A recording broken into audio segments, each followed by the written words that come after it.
நம்ம ஃபிசிக்ஸ் வழியா புரிஞ்சுட்டு அப்சல்யூட் எனர்ஜியை புரிஞ்சுக்கிறது, வேவ்ஸ் தாட்ஸை புரிஞ்சுக்கிறது, அட்டாமிக் லெவலில் இறங்கி அதுக்கும் டீப்பாக போய் புரிஞ்சுக்கிறத விட ரிலிஜனை இல்லை மெடிடேஷனை இல்லை இறைநிலைன்றதை இல்லை யூனிவர்ஸை நம்ம ஃபிசிக்கலாக நம்ம உடம்பு மூலமாகவே புரிஞ்சுக்கலாம். ஏன்னா நம்ம இதை உணர்றதே நமக்கு போதுமானது. நமக்கு அறிவுக்கு புரியணும்னு கிடையாது. நம்ம ப்ரீத்திங்கு எக்ஸசைஸ் நம்ம ஸ்டார்ட் பண்ணுறதுன்னு சொல்லலாம். இல்லை இது ப்ரீத்திங் எக்ஸசைஸ்ன்னு கூட சொல்ல முடியாது. நம்ம ப்ரீத் பண்ணுறதை பார்க்க ஆரம்பித்தோன்னா கொஞ்ச நேரம் அப்படியே உள்ளே போகிறது வெளியே வர்றது, அது வரலும் உள்ளே போகிறது எது வரலும் போகிறதுன்றதை நம்ம லங்ஸ்லேருந்து மூக்குலேருந்து லங்ஸுக்கு போகிறது, லங்ஸ்லேருந்து ஹார்ட்டுக்கு போகிறது, ஹார்ட்லேருந்து அப்படியே ஒவ்வொரு செல்லுக்காக போகிறது வரலும் நம்ம சொல்லியிருக்கோம். இல்லைன்னா ஜஸ்ட் லைக் தட் நம்ம நாபிக்கமலம் நம்மளோட தொப்புள் வரலும் போகிறது, நம்ம வயிற்று பகுதி வரலும் உள்ளே போகிறது, டயஃப்ராம் அசைகிறது, நம்ம மேலே வர்றது வெளிவிடுறது, உள்ளே இழுக்கிறப்போ நம்ம மூச்சு வயிறு வரலும் போகிறது, வெளிவிடுறப்போ நம்ம வயிறு அழும்பி வெளிவிடுறதுன்றத மாதிரி பார்க்கலாம். உள்ளே இழுக்கிறப்போ வயிறு விரிகிறதையும் வெளிவிடுறப்போ வயிறு அமுங்கிறதையும் பார்த்து இந்த ப்ராக்டிஸ் வயிற்று மேலே கை வச்சு பண்ணி பார்க்கலாம்.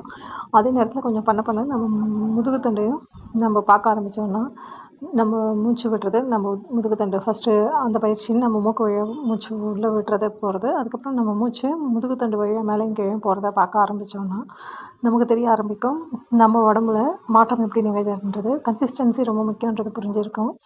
நம்ம அதை ஒருங்கிணைப்பாக மனம் ஒருங்கிணைந்து செய்கிறது ரொம்ப முக்கியம் தெரிஞ்சிருக்கும். அப்போ எந்த இடத்துல உட்காந்து செய்யணுன்றதும் எந்த நேரத்தில் செய்யணுன்றதும் யாரும் இல்லாதப்போ விடிய காத்தாலும் இல்லை யாரும் இல்லாத தனியான இடத்துல செய்யணுன்றது புரிஞ்சிருக்கும். இதில் இடகலை பிங்கலைன்னு சொல்கிறதும் சூக்ஷ்ம நாடின்னு சொல்கிறது, left brain right brain mid பிரெயின்ன்ற மாதிரி சொல்லலாம். ஒன்று லாஜிக்கு ஒன்று எமோஷன்ஸ்க்குன்னு சொல்லும்போது லாஜிக்கும் எமோஷனும் பர்ஃபெக்ட் பிளெண்டிங்கில் மிட் பிரெயினில் இயங்குறது நம்ம பார்க்கலாம். ஏன்னா எமோஷன்ஸ் தான் நமக்கு நம்ம பயோகெமிஸ்ட்ரி ஹார்மோன்ஸை நிர்ணயிக்குதுன்றப்போ அந்த நியூரோ டிரான்ஸ்மிட்டர்ஸை நிர்ணயிக்குதுன்றப்போ நம்ம பிரெயினில் இருக்கிற விஷயத்தோட மூணு செயல்படுறதுக்கான காரணமாக இருக்குன்றப்போ நம்மளோட மிட் பிரெயின்லேருந்து ரெண்டுமே பர்ஃபெக்ட் காம்பினேஷனில் இயங்கிறது ரொம்ப முக்கியம் நமக்கு தெரிகிறப்போ ஒன்று முடிவெடுக்கிறது ஒன்று செயல்படுறதுன்னு எடுத்த முடிவு செயல்படுத்துறதுன்றது நமக்கு புரிய ஆரம்பிக்கும். இங்கே நம்ம லெஃப்ட் பிரெயின் நான் செய்கிறேன், ரைட் பிரெயின் நான் உணர்கிறேன், மிட் பிரெயின் நான் பார்க்கிறேன், உணர்ந்து செயல்படுறதை நம்ம பார்க்குறோன்ற மாதிரி வச்சுக்கலாம். இதை நம்மளோட மெத்தட்ஸ் நம்மளோட எஜுகேஷன் மெத்தட்ஸ்ன்றது எப்படி அது கூட பார்க்கலாம். Chunk and think method Pingala logic chunk பண்ணி ஒன்று பகுத்தறியுது, திங்க் பண்ணுறது எமோஷ்னல் மீனிங் இடகலா, அப்புறம் மிரர் மேக்ஸ் அப்சர்வர் எஃபெக்டும் சுஷ்மனா நாடியிலேருந்து நம்மளை அங்கே கொண்டு போகிறது, அதை நம்ம செயல்படுறப்போ அங்கே கொண்டு போவோன்றதை நம்ம புரிஞ்சுக்கலாம். இதில் லெஃப்ட் பிரெயின் ரைட் பிரெயினை பர்ஃபெக்டாக பிளெண்ட் ஆகி மிட் பிரெயின்லேருந்து செயல்படுற ஒரு விஷயம் ப்ராக்டிஸ் ஆகும் நமக்குன்றதை நம்ம புரிஞ்சிக்க முடியும்.